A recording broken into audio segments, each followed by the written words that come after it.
जिल्हा परिषद आणि पंचायत समिती निवडणुकीची मतमोजणी काही वेळातच सुरू होणार आहे. यासाठी करमाळा तहसील कार्यालय येथील परिसरातून मतमोजणी प्रतिनिधी व निकाल ऐकण्यासाठी इच्छुकांनी गर्दी केली आहे. यातील मतदान मोजणी प्रतिनिधींना आतमध्ये प्रवेश देण्याची प्रक्रिया सुरू झालेली आहे.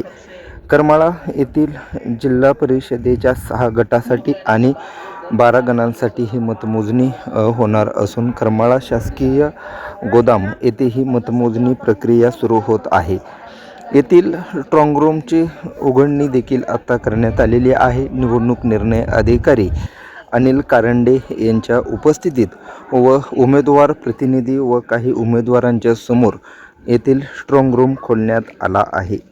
करमाळा येथील जिल्हा परिषदेच्या 6 व पंचायत समितीच्या 12 जागांसाठी निवडणूक प्रक्रिया झाली होती.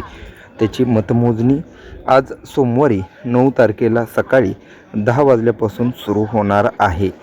ही मतमोजणी प्रक्रिया अत्यंत शांततेत व सुरळीतपणे पार पाडावी यासाठी करमाळा पोलीस ठाण्याचे पोलीस निरीक्षक रणजित माने यांच्या मार्गदर्शनाखाली चोख बंदोबस्त ठेवण्यात आलेला आहे. करमाळा येथील शासकीय गोदामातील मतदान प्रक्रिया मोजणी सुरू झाली आहे.